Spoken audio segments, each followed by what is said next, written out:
One man just come outside, they claim say in wife of 13 years, na in blood sister. Hey, this one shock on her, he even over shock me. Because how this kind of thing they happen? And what it even surprise me past now, these two people don't born for themselves. They don't born two pikin for themselves before they come they realize say they be brothers and sisters. I bet before na do na marriage, family no come outside. I be how on a past they do this marriage. This one surprise me. My people beg, make na follow me watch.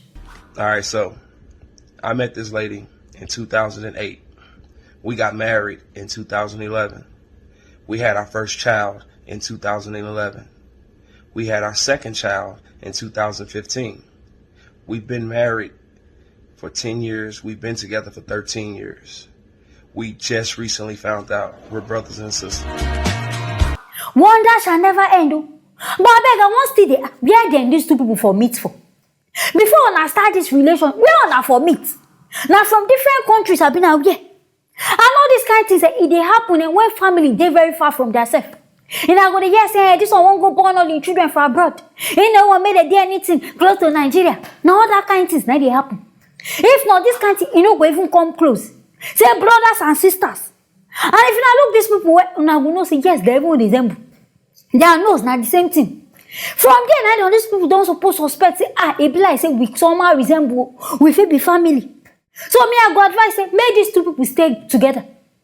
As long as say they go there okay. If not, be say the man go there reason say, so I don't dey chop my wife, I been and my sister for the past 10 years. The thing go there somehow for body.